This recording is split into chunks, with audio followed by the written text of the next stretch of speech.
Donc bonjour à tous, bienvenue pour cette initiation, cette démo.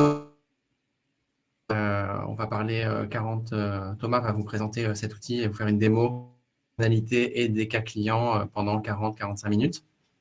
Et à la suite, vos questions, on aura une séance de 10-15 minutes pour les questions-réponses, mais n'hésitez pas au fil de l'eau. Eric est là également et pourra y répondre à mesure que vous les posez. Voilà. Quelques mots d'introduction. Conversion Booster. Donc, Conversion Booster, c'est un réseau sur les métiers du web marketing que vous voyez ici. C'est un réseau sélectif. C'est d'aller identifier, notre mission, c'est d'identifier les 100 meilleurs consultants francophones sur ces métiers. Pour ça, on les recrute uniquement sur recommandation de nos clients, donc par cooptation.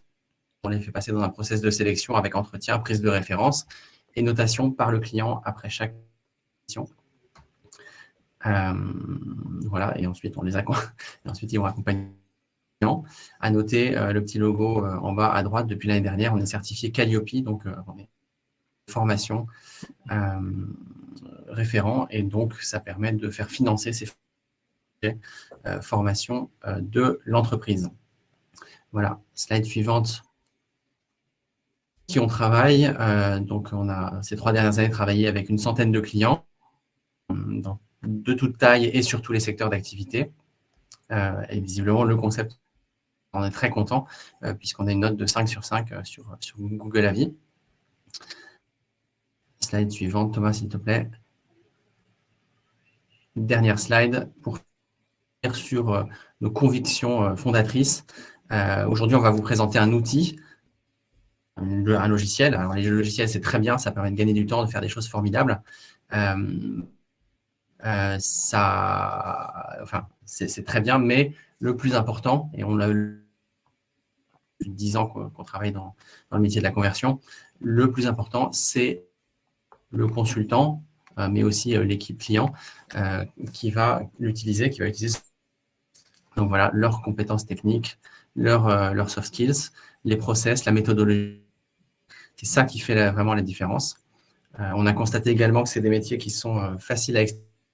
Voilà, plutôt que d'avoir quelqu'un à plein temps en CDI qui s'occupe que d'A/B testing, et ben, un expert, 1, 2, 3 jours par mois, qui va venir vous apporter qui est focalisé sur ce métier. Alors, je parle d'A/B testing parce que c'est le sujet sur tous les métiers du web marketing, qui va apporter son expérience, sa méthode, son œil neuf aussi, là où et qui va être dédié à l'optimisation du site web. C'est ça qui fait vraiment la différence. Et dernier point, on a une grosse tendance de fond sur le passage finalement en indépendant ou le regroupement en micro-agence variées. Et souvent, c'est les meilleurs qui se mettent à leur compte et c'est vraiment les tout meilleurs qui le restent et qui arrivent à bien en vivre. Justement, d'identifier ces tout meilleurs et de les mettre en relation avec les clients et de faire sur chaque mission. Voilà. Je passe la parole maintenant à Thomas, expert conversion et A/B testing, qui va se présenter et vous guider vers de Google Optimize.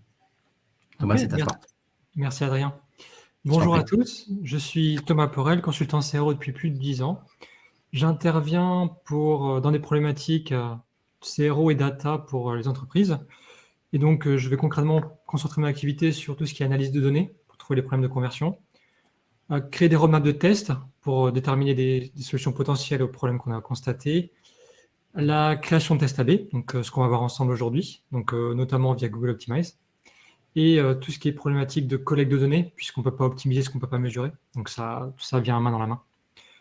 Donc l'objectif aujourd'hui de cette présentation, c'est de vous donner tout ce que vous présenter tout ce que vous avez besoin de savoir pour pouvoir créer votre premier test AB en toute indépendance sur Google Optimize. Donc au programme aujourd'hui, quel est l'intérêt de la démarche CRO, pourquoi on devrait tester, comment faire pour installer Google Optimize et commencer à configurer un test AB. Donc la plus grande partie de cette initiation aujourd'hui, comment utiliser Google Optimize, quelles sont les fonctionnalités, comment le configurer, comment lancer un test AB de A à Z.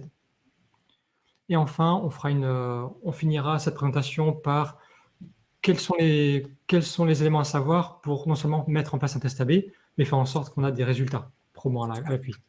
Avec, pourquoi pas, quelques concepts qui fonctionnent bien et des cas clients qui peut-être vous inspireront. Allez, je vais volontairement très vite, hein, je vais aller très rapidement à la partie démo, puisque c'est le cœur du sujet. Alors, une petite aparté pour le départ. Donc, qu'est-ce qu'un test AB? Puisque c'est un petit peu la base de ce qu'on va voir aujourd'hui. Donc, un test AB, c'est, on prend une page Internet, on va diviser le trafic de cette page entre deux versions, en fait. Une version A, une version B. 50% du trafic est dirigé par chacune de ces versions. Et du coup, par rapport à tous les visiteurs qui ont une version spécifique, on va constater le nombre de conversions qu'on a obtenues. Une conversion étant une transaction, un lead généré, etc., tout ce que vous voulez. Et donc, on compare le taux de conversion de chacune des variations et on désigne un gagnant. La partie centrale, donc la distribution de trafic et la mise en place des changements, de la création des variantes, vraiment, c'est ce que fait Google Optimize, c'est ce qu'on va voir ensemble aujourd'hui. Alors, la question à se poser, c'est quel est l'intérêt de tester? Pourquoi faire ceci?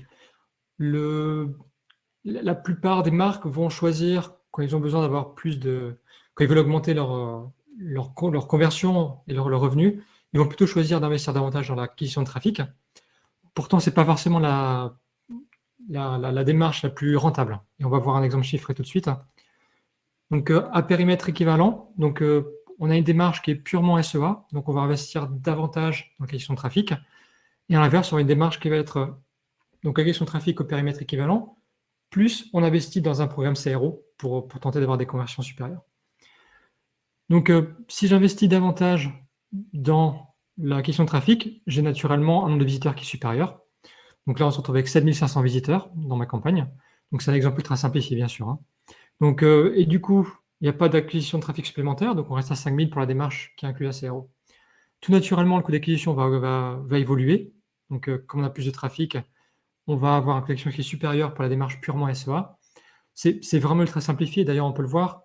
En général, quand on va augmenter le volume de trafic de l'acquisition, on va en général avoir un coût d'acquisition qui va légèrement à la hausse, en tout cas. Et donc, c'est ça pour dire que cet exemple est simplement simplifié, hein. Donc, le coût d'acquisition reste inchangé pour la démarche CRO. Par contre, le taux de conversion va, lui, augmenter. Sur cette base-là, on se retrouve avec un nombre de transactions qui est équivalent. Donc, pour la démarche purement SEA, parce qu'on a plus de trafic, et pour la démarche qui inclut la CRO, parce qu'on a un taux de conversion qui est supérieur. On se retrouve naturellement avec un chiffre d'affaires qui est équivalent. Par contre, là où on verra la différence, c'est que quand on établit le revenu par visiteur, on se rend compte que comme le coût d'acquisition est supérieur pour la démarche SEA pure, on se rend compte que le coût d'acquisition est du coup inférieur. Du coup, pardon, pas le coût d'acquisition. Le revenu par visiteur est du coup inférieur. Donc, ce qui veut dire que la démarche CRO est plus rentable. Ce qui est bon à savoir, c'est que augmenter le trafic SEA sur le cours d'un mois va générer plus de revenus sur un mois. Par contre, il va falloir continuer à investir chaque mois qui suit pour obtenir ce niveau de revenu. Avec la démarche CRO, à partir du moment où on gagne des points de conversion, on n'a pas besoin d'investir plus dans la démarche CRO, quoi qu'on devrait, hein, pour avoir des taux de conversion encore plus supérieurs et augmenter le revenu. Mais on n'a pas besoin d'investir plus pour obtenir un niveau de résultat équivalent, mois à mois. Voilà. Si vous avez des questions là-dessus, n'hésitez pas à les poser maintenant et puis on y viendra à la fin de la présentation. Ou Adrien, tu m'interromps d'ailleurs, hein. Alors, pourquoi tester? Deuxième réponse. Pour la plupart des marques, qui ne fonctionnent pas avec une démarche CRO, ils vont baser les changements du site sur l'intuition pure. Ça veut dire qu'on a décidé de changer un petit peu ce modèle de page, d'intégrer cette fonctionnalité, celle-là, et donc on va le mettre en place sans tester au préalable. Ça veut dire que l'impact de ce changement sur le taux de conversion n'est pas testé, et du coup, des fois, on va avoir un changement qui va être positif, mais des fois, on va avoir un changement qui est négatif. Et on se rend compte qu'au fur et à mesure du temps, on a un taux de conversion qui ne va pas évoluer, qui va rester neutre. Et dans les faits, on va en général avoir une tendance à la baisse, puisque la plupart des sites ont une stratégie de croissance en clé. Et du coup, ils vont augmenter l'acquisition de trafic. on se rend compte que comme on a un trafic qui est moins qualifié, on a un taux de conversion qui est à la baisse globalement. Donc ça, c'est la démarche sans tester. Quand on mène des tests A/B, ça veut dire que chaque changement qu'on publie sur le site fait test préalable, et ça veut dire que chaque changement est prouvé comme un gagnant en fait. Ça veut dire qu'au fur et à mesure qu'on avance dans le temps, on va avoir un index de conversion qui va augmenter. Ok. Et enfin, l'intérêt de la démarche CRO et d'étudier Google Optimize, c'est qu'on va faire des campagnes de personnalisation. Donc, qu'est-ce que ça veut dire? Ça veut dire que au lieu d'optimiser le taux de conversion pour le visiteur moyen, donc pour l'ensemble du site, on va à la place aller analyser et optimiser l'affichage du site, le message, etc. pour chaque profil, pour chaque segment. Naturellement, c'est ce que représente ici en fait. On a un segment A qui est ce de conversion, on a un segment B qui est ce de conversion et ainsi de suite. Naturellement, si on a un message qui est beaucoup plus ciblé pour une campagne SEA qui atterrit sur un certain type de page avec un contenu qui est dynamique, on aura un taux de rebond qui sera inférieur et on aura plus de conversion qui en découlera. Et ça s'applique, on va avoir un message qui est spécifique aux visiteurs revenants, aux visiteurs nouveaux, etc., au type d'appareil et à tout ce que vous voulez. Donc, pour obtenir un taux de conversion optimal, ça ne va pas se passer dans la globalité, ça va se passer à la marge pour chaque segment. Et c'est donc ce que permet notamment Google Optimize. Donc on allait très vite, hein, mais c'est tout aussi bien. On va passer maintenant à comment installer Google Optimize. Vous allez voir, c'est relativement simple. Hop, en expliquant d'abord pourquoi choisir Optimize peut-être. La raison est très simple. Google Optimize a un périmètre de fonctionnalité qui est équivalent aux autres outils payants du marché. Donc bien sûr, vous n'aurez pas toutes les fonctionnalités de carte de chaleur et tout ce qui est annexe, mais sur une fonctionnalité purement testing, vous avez exactement tout ce dont vous avez besoin. Avec un avantage en plus qui est que ça s'intègre automatiquement avec Google Analytics et que vous pourrez naturellement consulter, analyser chacune de vos variantes de test, donc pour chaque rapport Analytics. Ça veut dire, un cas concret, j'ai un test qui a été mené sur l'entièreté du trafic, par exemple. Je vais pouvoir ensuite prendre ces résultats, créer des segments dédiés pour chacune des variantes dans Analytics et aller voir dans chaque rapport comment c'est passé par type d'appareil, comment c'est passé par type de visiteur, comment c'est passé par source de trafic, etc. Donc, on peut vraiment aller très, très loin et trouver là où il y a une source de sous-performance, de performance supérieure pour conceptualiser les tests AB suivants. Les limitations à savoir pour Google Optimize, c'est qu'on est limité à 5 tests AB actifs en même temps et 10 campagnes de personnalisation actives en même temps également, avec 3 objectifs maximaux. Donc, c'est pas forcément gênant parce qu'avec 5 tests AB actifs en même temps, c'est déjà pas mal. Et 3 objectifs de conversion maximale, c'est pas gênant puisqu'on va pouvoir aller analyser les résultats dans Analytics et du coup, on va pouvoir avoir la vision complète par rapport à tous les KPI qui sont configurés là-dedans. Alors, je passe bel et bien à la configuration du coup de l'environnement de test. Donc, tout se base sur Google Analytics. Et donc, tout ce qu'on a besoin, c'est d'avoir un compte Analytics qui est opérationnel. C'est absolument nécessaire au fonctionnement de Optimize, par contre. Google Optimize ne pourra pas fonctionner sans Google Analytics.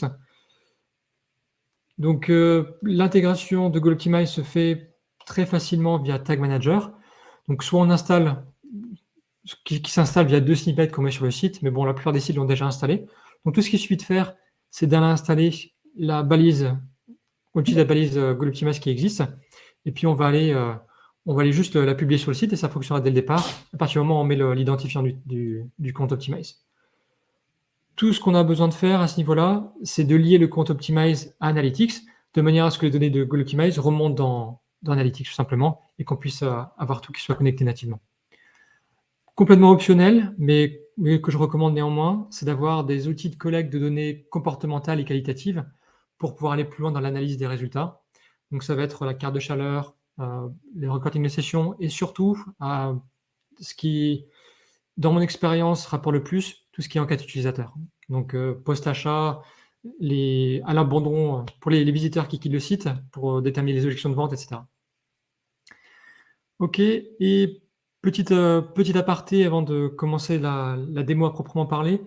Ce serait pas mal qu'on comprenne ensemble comment fonctionne Optimize en termes de distribution de trafic. Donc, ce que vous voyez ici, c'est le fonctionnement classique de Google Optimize. Donc, par défaut, Google Optimize va présenter chacun des tests AB qui sont actifs sur le site à l'entièreté du trafic. Donc, ça veut dire que parmi tous les visiteurs, tout le test A va être appliqué à 100% du trafic. Voilà, donc après, parmi ces 100% de trafic, Google Optimize va seulement distribuer le trafic entre les visiteurs qui répondent aux critères de segmentation. Par exemple, si on a un test qui est configuré pour fonctionner seulement sur mobile, ça veut dire que pour 100% du trafic, tous les visiteurs qui sont sur mobile vont être inclus dans le test AB, soit dans la version de contrôle, soit dans la variante. Donc, avec le trafic est divisé équitablement entre les deux. Ce que ça veut dire dans les faits, c'est que potentiellement un visiteur va être exposé à plusieurs tests AB en même temps. Donc, ça va être ce qui peut diluer les résultats. Donc, quand vous utilisez Google Optimize pour les tests AB, et d'ailleurs, c'est la même chose pour la plupart des outils du marché, hein, pour être honnête. C'est important de bien faire attention à avoir des tests AB qui sont actifs sur des zones différentes du site. Donc, on va avoir par exemple un test AB sur la page d'accueil, un test AB sur la page catégorie, un test AB sur la page produit et un autre sur la page panier ou checkout. Ainsi, il n'y aura pas trop de dilution des effets d'un test à l'autre. Et la seule façon d'avoir des résultats qui soient concluants et fiables, ça va être d'avoir un échantillon de données qui soit suffisamment large. L'alternative, je ne vais pas m'attarder là-dessus, c'est d'avoir un fonctionnement qui est un peu hybride avec un déclenchement qui se fait via Tag Manager et on va avoir des tests AB qui sont mutuellement exclusifs. Donc, si vous avez des questions là-dessus et si ça vous intéresse, n'hésitez pas à contacter Adrien et puis on vous en parlera davantage. Pourquoi pas dans les questions ou après par email ou par téléphone. Allez, je rentre dans le cœur du sujet pour le coup. Donc, je vais vous présenter la démo de Google Optimize. Donc, on va rentrer dans l'outil et puis on va voir chacune de ces dimensions ensemble.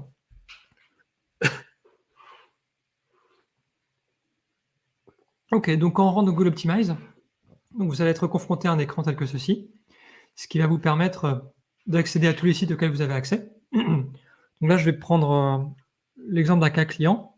Donc pour accéder aux campagnes de ce site, je vais aller cliquer sur le nom du container.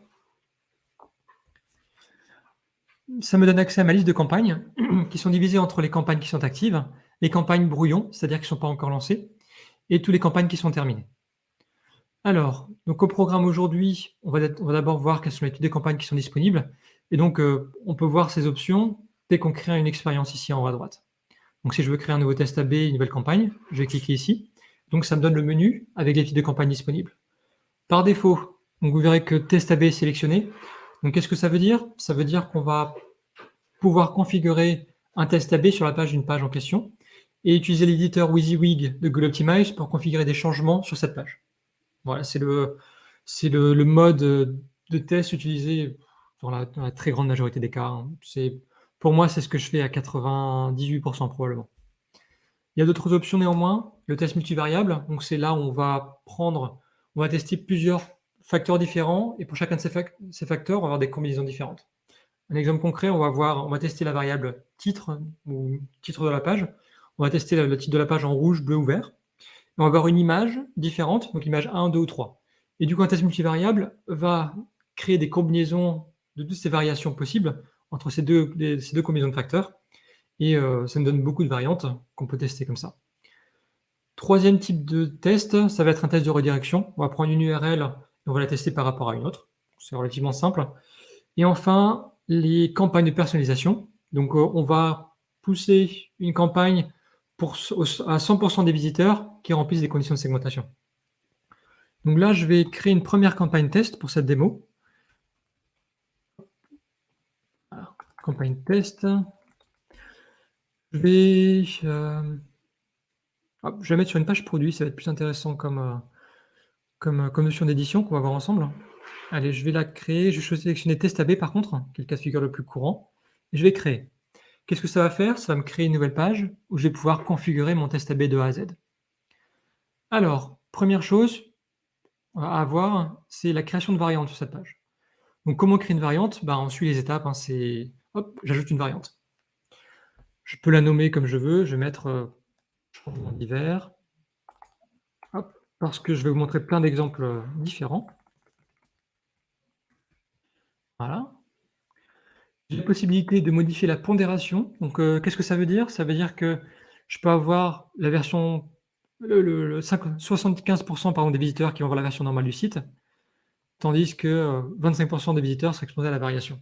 Si vous voulez minimiser l'impact, l'exposition de ce test AB au trafic, par exemple. OK, donc si on veut modifier, éditer et créer cette variante, du coup, il va falloir aller dans l'écran modifier, l'éditeur à proprement parler, et aller le modifier. Donc c'est ce qu'on fera dans un second temps. Je vais d'abord vous présenter toutes les options possibles. OK, donc comment ça se passe? Donc on a une variante qui a été créée. Maintenant, il faut définir à quelle page va s'appliquer ce changement. C'est-à-dire qu'on peut définir une page spécifique, une page produit avec cette URL-là spécifiquement, ou ça peut être un modèle de page, ou ça peut même être l'ensemble des pages du site. Donc tout ça peut se configurer sur la base de règles URL classiques. Donc j'ai une URL qui correspond exactement à cette URL-là, qui est égale à ceci, qui contient avec des regex pour cibler plus spécifiquement.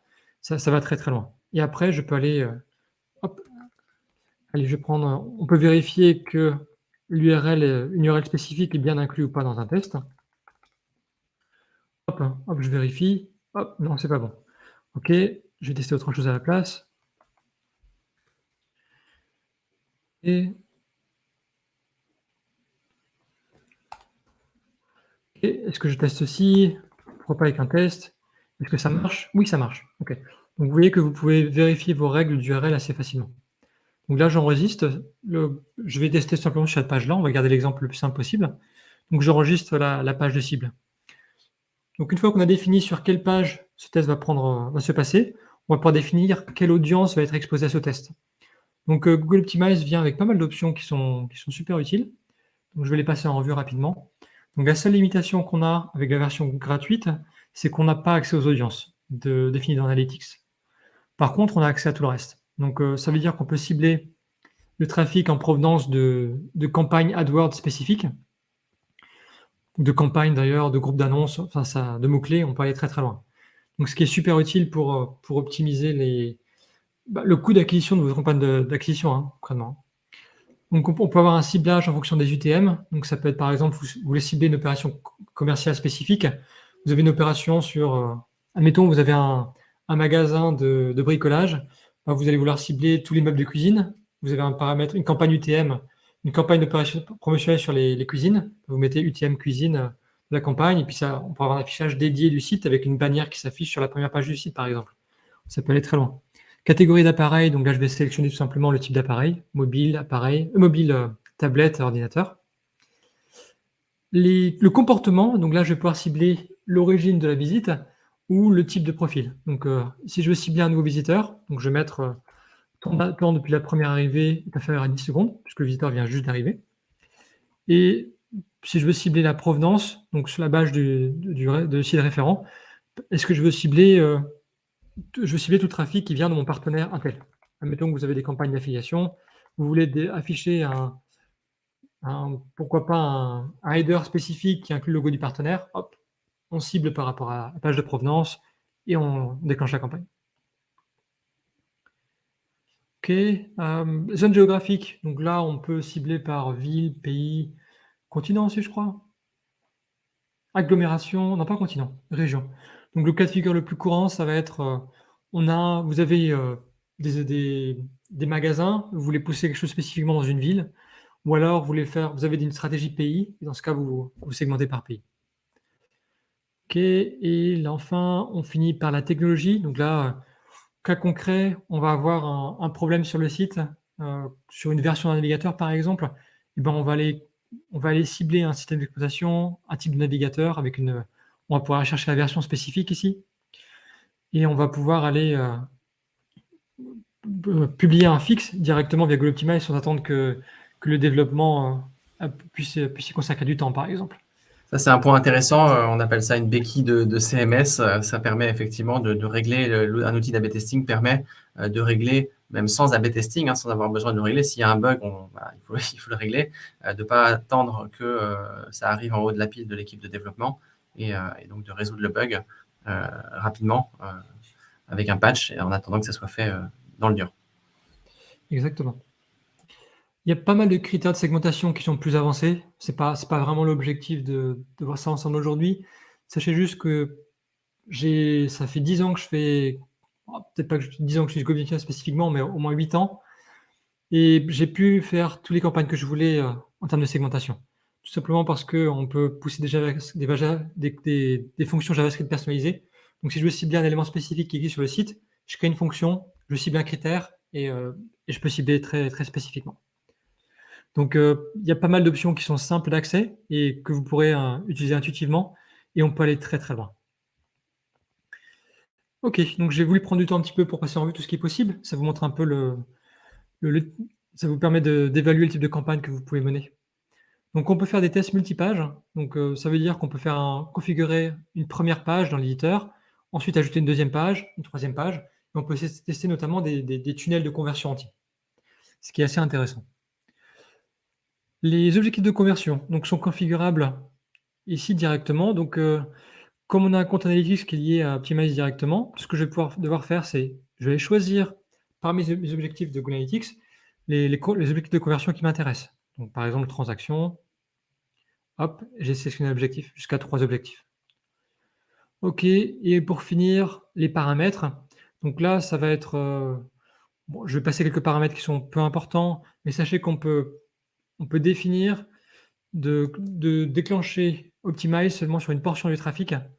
Donc, en plus de la pondération, donc la répartition entre les variables, on peut limiter le volume de trafic qui est exposé à ce test.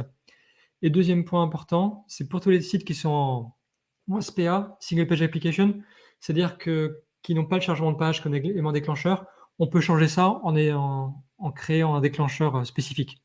C'est-à-dire que si on a une page qui se déclenche sans chargement, on va pouvoir identifier un événement qui représente ce changement de page et s'assurer que la campagne se déclenche bien lorsqu'un changement de page s'effectue.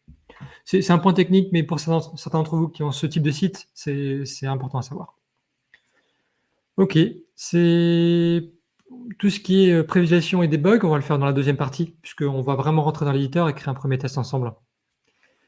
Avant de passer à ça, je voulais juste montrer que une petite aparté sur la lecture des résultats dans Google Optimize, avec un premier cas client.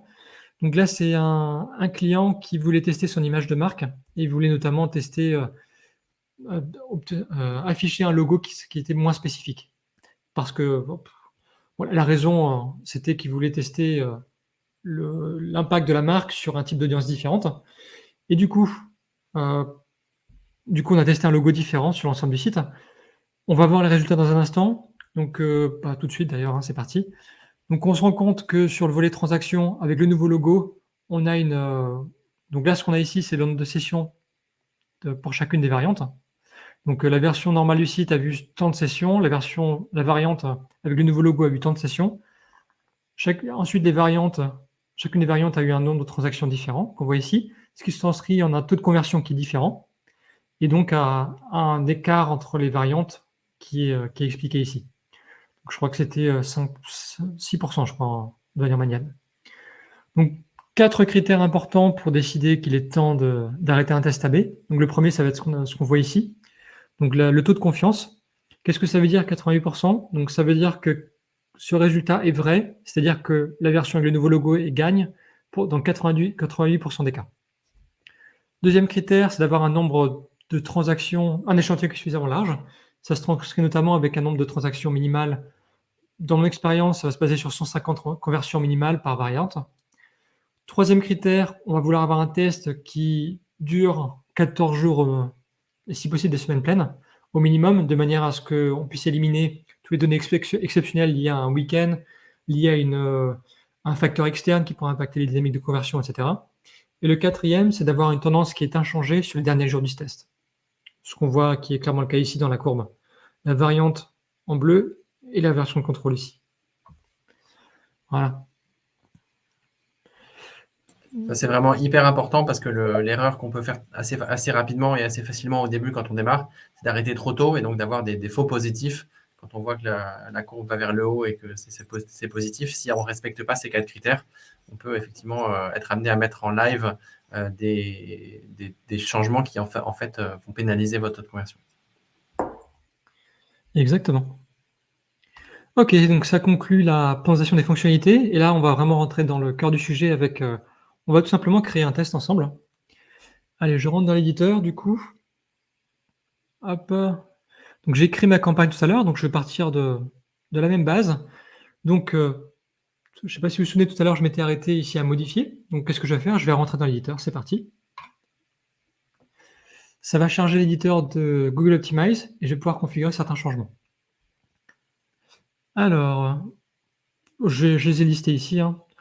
On va les prendre. On va commencer par changer un texte, tout simplement. Alors, j'attends que mon éditeur se charge. Donc, ça va charger le site en arrière-plan et ça va afficher l'éditeur par-dessus. C'est un éditeur dit WYSIWYG, donc What you see is what you get, donc il permet vraiment, sans compétences techniques, d'aller faire des modifications sur la page. Pendant que ça charge, je peux vous indiquer que tout ça, on peut dépasser toutes les contraintes de chaque éditeur, y compris des meilleures solutions à ces limitations, et on peut les dépasser en codant en JavaScript, comme Thomas vous disait tout à l'heure pour les audiences. Là, c'est pareil pour les modifications, on peut faire absolument toutes les modifications qu'on souhaite, certaines facilement avec l'éditeur, d'autres plus complexes en passant par du code. Exactement. Alors, comme vous voyez ici, j'ai un petit onglet flottant que je peux déplacer, donc qui est mon menu concrètement d'édition. Donc, si je veux éditer un élément, qu'est-ce que je vais faire? Je vais tout simplement cliquer dessus. Hop, ça le sélectionne. Et si je veux le modifier, je vais cliquer sur modifier l'élément. Et je vais voir mes options. Allez, on va supprimer cet élément du menu, il ne m'intéresse pas. Je vais ensuite modifier le texte à côté. Hop, je vais mettre... je vais changer with us. Quand j'ai fini de modifier mon texte ici, je vais cliquer sur OK et j'ai mon changement qui est effectué. Deuxième chose que je peux faire, c'est de modifier l'apparence d'un élément, par exemple. Donc là, le titre, admettons que je veux changer la couleur, ou je vais mettre en caractère gras. Là, je crois que cette police d'écriture est déjà en grâce, en fait. Je vais changer la couleur, tout simplement. Donc vous verrez que Google Optimize charge automatiquement votre palette graphique, donc il va la chercher sur la page. Donc admettons que je vais le mettre en rouge. Hop, c'est parti. Donc c'est juste un exemple, hein. Après je peux aller beaucoup plus loin, je peux mettre des couleurs d'arrière-plan, mettre des bordures, changer la taille de la police. D'ailleurs on va faire ça tout de suite. Je vais les mettre en plus petite. Hop.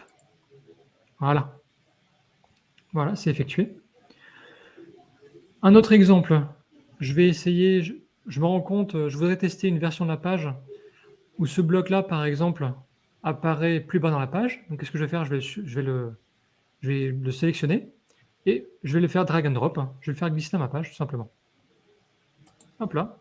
Je vais le déplacer et, admettons, je le mets juste ici. Hop, je lâche. Et donc, j'ai mon élément qui s'est bien placé ici. Allez, on va faire je reprends ma liste. Ouais, je vais faire un dernier exemple. Admettons que je change l'arrière-plan ici. Hop, je vais aller chercher le module arrière-plan qu'on a ici et je vais mettre un fond gris. Et voilà, c'est fait. Donc, si jamais vous fermez cet élément d'édition, vous y avez accès ici, hein, directement. Deuxième chose bon à savoir, c'est que tous les changements que vous faites sont disponibles ici. Donc, les changements CSS, tout ce qui est effectué a généré un CSS automatiquement. Donc, le jour où vous voudrez mettre en place, si il s'avère que ce test est gagnant, vous pourrez juste copier-coller ce CSS, par exemple, dans le code, dans votre site, directement. Ce qui rend les choses assez faciles. Vous avez également accès à la liste des changements qui étaient effectués ici, en cliquant sur Modification. Et là, vous pouvez aller littéralement modifier l'existant. Donc, si vous vous rendez compte que finalement, Partner with Us ne vous convient pas, hop, on va aller le changer directement ici, sans avoir besoin d'effacer le changement et de le refaire. Et voilà. Et donc, ça met à jour directement dans le texte, dans le test.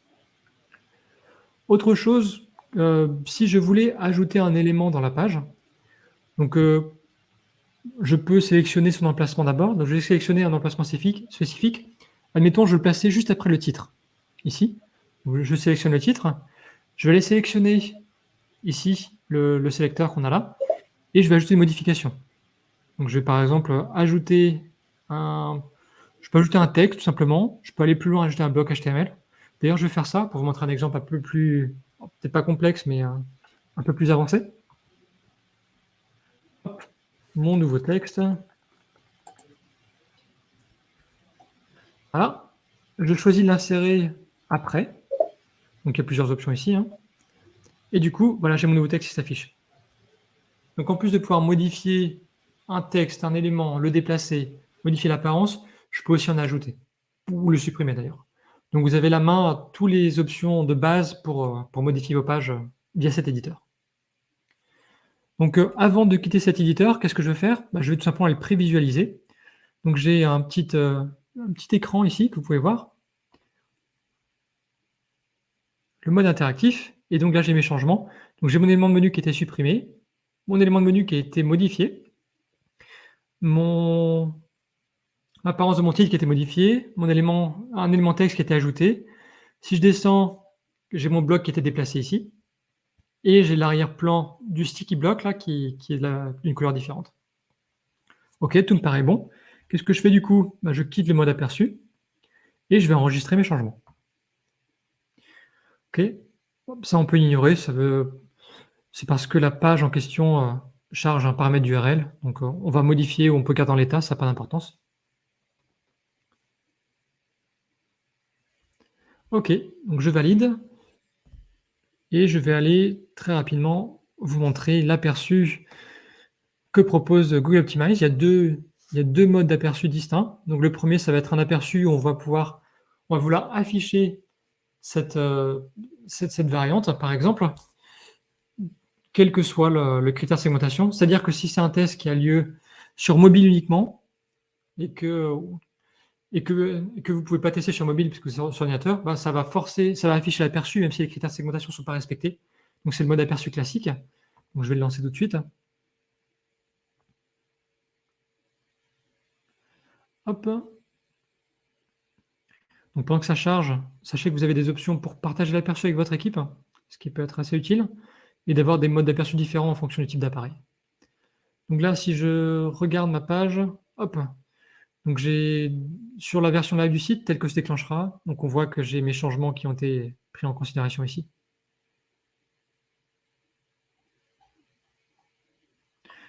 Ok, donc tout est bon, sauf en l'occurrence, cet élément n'a pas été modifié encore.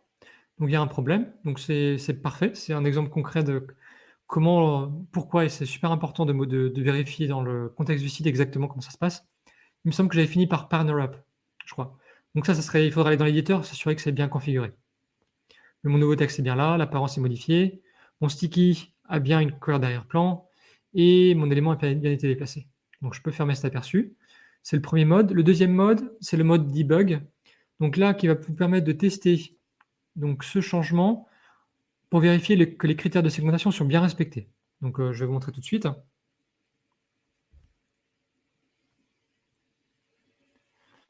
Ok, je vois que le temps file, donc je vais finir dans 1 ou 2 minutes là, puis après on passera à la suite.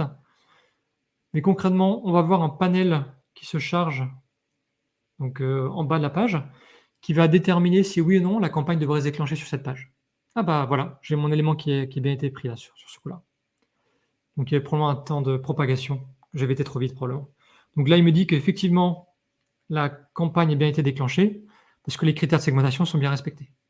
Donc voilà, donc vous pouvez naviguer le site et aller vérifier que la page se déclenche bien sur toutes les pages sur lesquelles c'est censé se déclencher et vérifier que tout va bien. Donc là, les critères de segmentation, il faut vraiment voir ça comme des déclencheurs, en fait, un trigger en anglais. Donc c'est vraiment quand les critères sont atteints, clac, le test se lance. C'est ça. Donc là, l'URL ne correspond pas, donc le changement n'a pas été lancé. Ok, alors, il me semble que c'était à peu près tout pour la présentation de l'éditeur. Donc je vais vous présenter 2 petites campagnes de personnalisation très rapidement. Donc on peut aller beaucoup plus loin avec Google Optimize. Donc je pourrais vous montrer un bloc de code JavaScript super long, super complexe. Tout ça pour vous montrer qu'on peut faire des choses beaucoup plus avancées. Donc là, c'est un script de pop-up que j'avais créé. On a la possibilité de faire un déclenchement à l'abandon, par exemple, c'est-à-dire un scroll-up sur mobile, un comportement de souris qui va très vite vers le haut de l'écran. Enfin, on peut aller très très loin. Un deuxième exemple, ça va être, on peut moduler par exemple une barre d'annonce, pas affichée, avec des icônes, avec un compte à rebours, avec un design un peu plus élaboré. Donc on peut vraiment aller très très loin. Tout est possible et imaginable là-dessus. Donc je passe à l'aspect méthodologie CRO du coup. Je vais aller très vite je pense et je vais passer tous les slides avec quelques remarques Et si vous avez des questions spécifiques à un en question, vous le mentionnez et puis on fera un zoom, un focus plus spécifique là-dessus. Oui, on pourra au niveau revenir des questions. effectivement. Ça peut être l'occasion de bien utiliser la séance de questions-réponses pour revenir sur certains cas qui vous intéressent. Ouais. Donc, ce qui est important à savoir, c'est que quand on choisit des tests AB à mettre en place, c'est important à ne pas se baser sur l'intuition et de commencer directement à coder les tests. C'est important d'abord de priorité des concepts qui se basent sur de la donnée, donc sur de l'analyse. Et donc, c'est ce qui permet d'avoir des résultats dans le concret. Donc, ça se base, il y a une roadmap d'optimisation, ça c'est celle qu'on utilise, que j'utilise moi avec mes clients, mais si vous contactez tous les professionnels CRO, vous verrez qu'ils ont des variations assez proches. Donc, ça veut dire que la mise en place dans l'outil, c'est juste cet élément-là. Si on veut obtenir des résultats, il faut vraiment une méthodologie qui est rigoureuse et ça demande tout ce bloc-là. Donc, pour aller très vite, il faut analyser les données, donc statistiques, heuristiques, comportementales et le marché. Donc, quelles sont les tendances du marché, les opportunités, comment la compétition, les concurrences se comportent. Ensuite, établir une roadmap donc sur la base des données, en formulant des hypothèses, des solutions potentielles et en priorisant ces hypothèses. Et ensuite, préparant la stratégie de test, comment est-ce qu'on va définir le succès, la mise en place, surveiller les résultats, s'assurer qu'il n'y ait pas de problème, et conclure, analyser les résultats. Voilà, donc ça c'est un aperçu ultra rapide. Mais hyper important. C'est vraiment le plus important, c'est pas tant l'outil et le test, c'est surtout choisir les bonnes choses à tester et les bonnes pistes d'optimisation. D'où l'intérêt de la démarche qu'on vient de vous présenter. Tout part de la sélection d'un KPI à optimiser. Vous vous rendrez compte au fur et à mesure que vous optimisez que quand on utilise un KPI, il va avoir un impact des fois négatif sur d'autres. Donc c'est important d'avoir un KPI qui est prioritaire, qui est principal. Donc en général, les 3 principaux que je recommande, ça va être soit un KPI qui vise à augmenter le nombre d'acheteurs, soit un KPI qui vise à augmenter la valeur moyenne des commandes, donc le revenu généré par une commande, soit d'optimiser la rétention, le nombre de commandes qui est généré par acheteur. Je précise à ce stade que là, on parle de commandes, d'achats, etc. Pour ceux d'entre vous qui n'ont pas de site de e-commerce, mais un site de génération de leads, c'est exactement les mêmes ressorts psychologiques, les mêmes comportements, les mêmes outils, la même méthodologie. Sauf que ça ne va pas être un achat au bout, mais une demande de contact, une demande de devis, une prise d'information ou une visite en magasin. Donc, il faut traquer aussi ces conversion finale, par exemple la demande de devis, et des micro-conversions qui sont les étapes pour y arriver. Exactement. Je t'en prie. Ce qui m'emmène au slide suivant sur les micro-conversions, justement. Tiens. Parfait. Donc, malgré le fait qu'on définit un KPI principal, il va falloir optimiser chaque étape de l'expérience utilisateur pour parvenir à impacter le KPI principal. Donc, un KPI qui est souvent ignoré, c'est le taux de rebond, par exemple. C'est important que si jamais il y a la moitié du trafic qui part du site dans les premières secondes, vous n'aurez pas l'opportunité de les convertir derrière. Donc, optimiser l'atterrissage, c'est déjà important.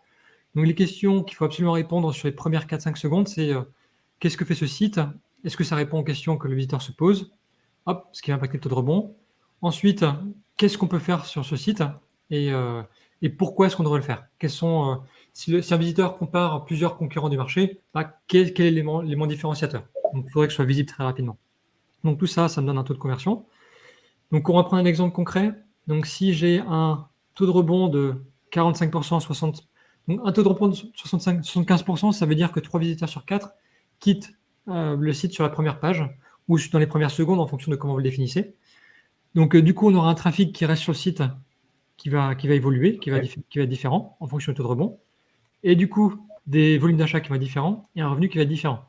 D'où l'importance à ne pas négliger de ces micro-KPIs qui vont avoir un impact sur le revenu global. Absolument. Ok, la psychologie de la conversion, je pense que je vais passer et on pourra en parler dans les questions si vous avez des interrogations là-dessus. L'équation de conversion, juste 2 mots. On peut définir la probabilité de convertir un visiteur sur quelques critères. Donc, le premier, c'est la motivation. Vous ne pourrez pas vendre un frigo à quelqu'un qui vend un four, qui cherche un four. Enfin, vous pourrez, mais il faut vraiment être un vendeur de tapis, je pense. Et il faut vraiment avoir du bagou. Mais c'est le facteur le plus important pour cette raison-là, parce que c'est un facteur qu'on ne peut pas faire sans. La proposition de valeur, donc il faut que vous ayez le produit qui correspond aux besoins du visiteur. L'incitateur à l'achat, il faut vraiment faut pas qu'il papillonne, il ne faut pas qu'il y ait de la procrastination, il faut que le visiteur soit prêt à passer à l'action. Donc, si on peut pousser un compte à rebours, par exemple, pour montrer que les stocks vont bientôt se terminer. Donc, c'est ce genre de facteur. La friction, s'il faut qu'il remplisse une application papier en plus de l'application mobile qui prend 15 minutes à remplir, ça ne va pas plaire aux gens, donc ils vont pas convertir chez vous. Et l'anxiété, si les visiteurs n'ont pas confiance en votre site, si c'est en HTTP, si ça a l'air un petit peu vieux, ou si les images ne sont pas de bonne qualité, ça va peut-être créer de l'anxiété et les visiteurs décident de ne pas acheter. Donc tous ces facteurs contribuent à la probabilité de conversion. Et donc un programme CRO vise à optimiser chacun de ces facteurs pour optimiser la probabilité de convertir. Le point central de la démarche CRO, ça va être la roadmap. J'ai un outil gratuit là, donc si ça vous intéresse, vous pouvez aller l'utiliser. Les points importants à savoir, et je veux faire un focus là-dessus parce que c'est là qui va déterminer si une démarche CRO va fonctionner ou pas, c'est de baser la plupart, quand je prends un nouveau client en général, quand je la démarche, le point de départ en général, c'est que veut tuer le client, c'est la compétition utilise ce genre de tactique, peut-être qu'on devrait faire pareil. C'est pas la bonne démarche. Le mieux, c'est de s'appuyer sur les données qui existent sur votre site, puisque chaque site et chaque audience est unique. Donc, le mieux, c'est d'aller plonger dans les données, donc analytics, carte de chaleur, les sondages, pour trouver les points faibles, les points problématiques au niveau de la conversion. Sur cette base-là, on formule des hypothèses pour des solutions potentielles et on liste 5, 6, 7, 8 solutions potentielles pour répondre à cette hypothèse qu'on va ensuite prioriser en fonction de l'impact potentiel sur des critères semi-objectifs. Donc, par exemple, ce concept a plus de potentiel de marché parce que notre profil de visiteur est ainsi, parce que ça va être facile à coder, donc on va pouvoir le déployer plus vite, parce que ainsi de suite, quoi. Donc, si on a une note qui est créée par rapport à ces critères-là, on va pouvoir baser notre roadmap de test sur ce qu'on appelle le data-driven, c'est-à-dire sur les concepts qui ont le plus de potentiel d'impacter positivement la taux de conversion. Pour prendre un exemple concret, donc en général, et si on testait la couleur d'un bouton, ok, au lieu de faire ça, on vaut mieux partir du problème. Ce bouton reçoit peu de clics. Du coup, pour le rendre plus visible, s'il était plus visible, il serait plus cliqué. Donc, comment est-ce qu'on fait pour le rendre plus visible? Donc, il y a plein de choses qu'on peut faire. On augmente la taille. Et il faut même remonter d'un cran. Enfin, voilà, l'idée de l'image, c'est de remonter toujours à la source, au pourquoi, au why. Ce bouton reçoit peu de clics, mais il y a probablement aussi des étapes avant. Le taux de conversion n'est pas assez bon. On sous-performe sur telle page ou tel navigateur ou tel segment d'audience. Et donc, pas louper ces étapes. C'est clair. On va conclure rapidement. Du coup, on a on va lister toutes les solutions potentielles. Donc, changer la couleur, la taille, l'emplacement, le contraste. Pourquoi pas répéter le bouton? Et ça nous permet de commencer par le concept qui a le plus de chances de fonctionner. Plusieurs manières de résoudre une hypothèse, tout à fait. Ok, quelques exemples pour terminer. Donc là, c'est le cas, je vais passer ultra vite. Je pense que je vais même passer ce slide complètement. C'est un cas pratique d'un client que je suis sur 5 mois. On a fait pas mal de tests sur ce client. Et du coup, un exemple, on avait mis une sticky bar, par exemple, sur la page panier. On avait revu l'organisation du menu. On avait mis une section à l'atterrissage sur le site. On avait fait plein d'autres concepts tels que on avait refait complètement la page panier. On avait changé complètement le module produit, mis un aperçu rapide des produits en page catégorie et un bloc qui rappelle la proposition de valeur en page catégorie. Et tout ça, ça a découlé sur un revenu créé qui était supérieur avec nos efforts et un ROI qui était largement supérieur, qui est d'ailleurs sous-estimé. Donc, tout ça pour vous dire que la démarche CRO fonctionne. Et à partir du moment où vous avez un volume de conversion et un revenu minimal, vous aurez quasiment forcément un ROI positif. Voilà. Je passe. 2 exemples concrets pour finir de test AB. Donc là, on a une version d'un site web où on a les prix qui sont affichés et une version où les prix ne sont pas affichés. Et je vous laisse deviner lequel a fonctionné. Alors, ici, la version qui affiche pas les prix, on se rend compte que fonctionne largement supérieur. C'est-à-dire que les gens, s'ils voient le prix à l'entrée sur le site, ils vont pas considérer, ils vont pas prendre le temps de percevoir la qualité du produit, ils vont quitter le site directement.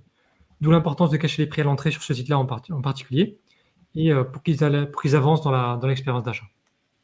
Deuxième exemple, et on va finir là-dessus. Donc là, on voulait pousser sur la page d'accueil un module qui permettait de mettre au panier directement.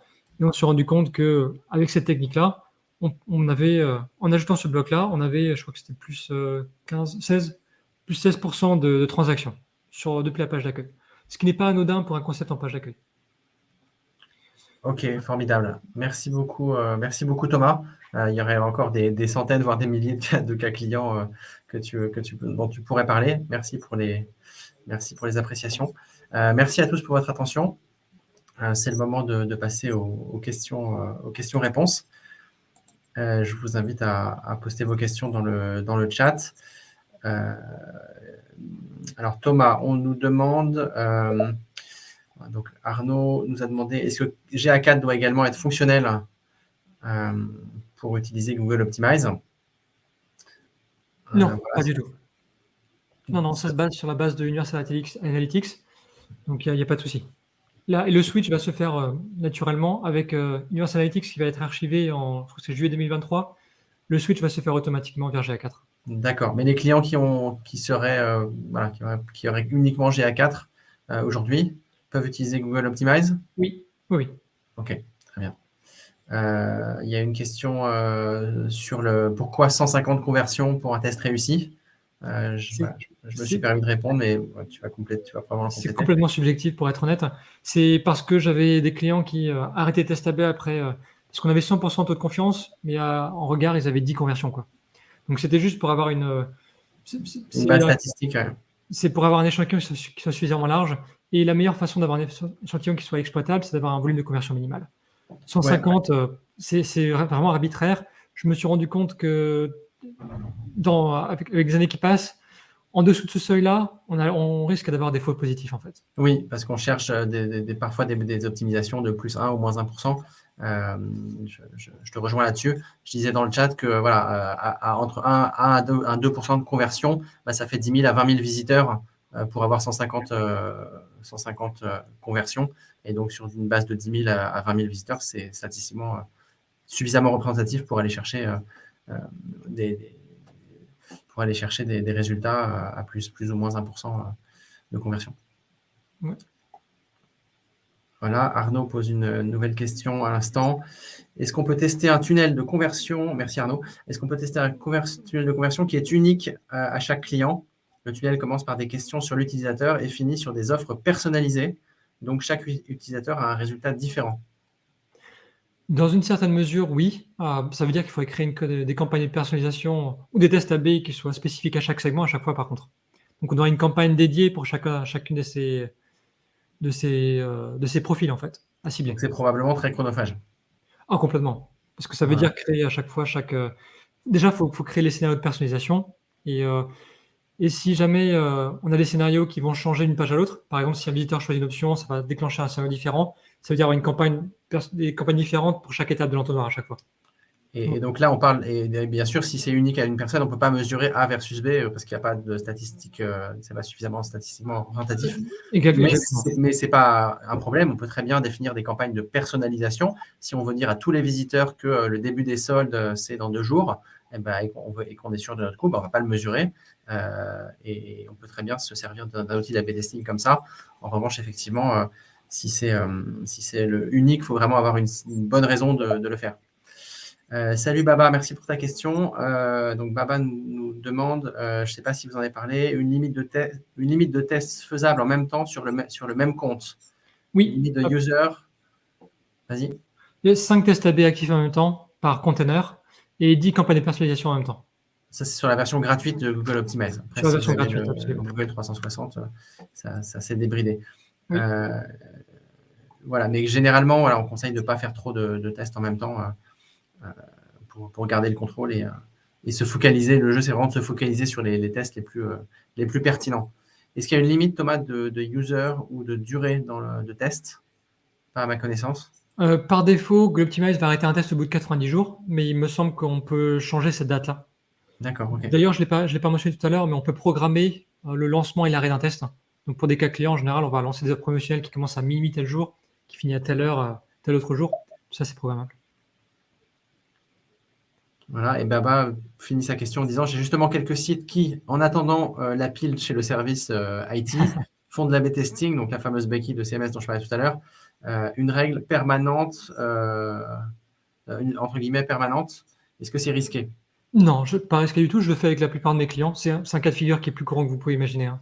Ah oui, C'est absolument. ce on va avoir un test AB qui fonctionne bien. Qu'est-ce que je fais? Ben, je mets une campagne de personnalisation directement pour 100 du trafic, pendant que et tous les 2-3 mois, bah, on prend un sprint de dev et puis on met tout en place en même temps, quoi. Ouais, S'il y a vraiment pas de souci. c'est ce qu'on fait effectivement par défaut quand il y a un winner. Merci pour vos questions. Est-ce qu'il y a d'autres questions que vous souhaitiez nous poser? Ah, il y en a une qui vient d'arriver. Aucun impact SEO, demande Baba. Alors oui et non, dans la 90 non, parce que Google va crawler le site sur la base de la page qui existe sur le site, Du tandis code. que les changements qui sont propulsés par le test AB vont intervenir après le changement de page. Ceci dit, Google est très, très intelligent et pourra détecter certains changements, mais c'est leur outil, ils sont bien conscients que ça arrive et ils vont ignorer ça. J'ai jamais eu de problème au niveau du référencement à date. Pareil. Pas mieux. Effectivement, il faut bien prendre conscience que les changements se passent uniquement dans le navigateur de l'internaute et non pas, ou dans le serveur si c'est du server-side, mais voilà, et non pas dans le code. Donc le vrai site n'est pas modifié. Le vrai code du site n'est pas modifié. Après, il y a des solutions d'A/B testing qui sont synchrones et d'autres qui sont asynchrones. Donc voilà, on a le choix de déclencher le test. Vas-y, C'est Thomas. pas très calme dans le navigateur, par contre, hein. Il y a Pardon? certains outils, par contre, qui se passent au niveau du serveur, mais c'est un cas très spécifique. D'accord.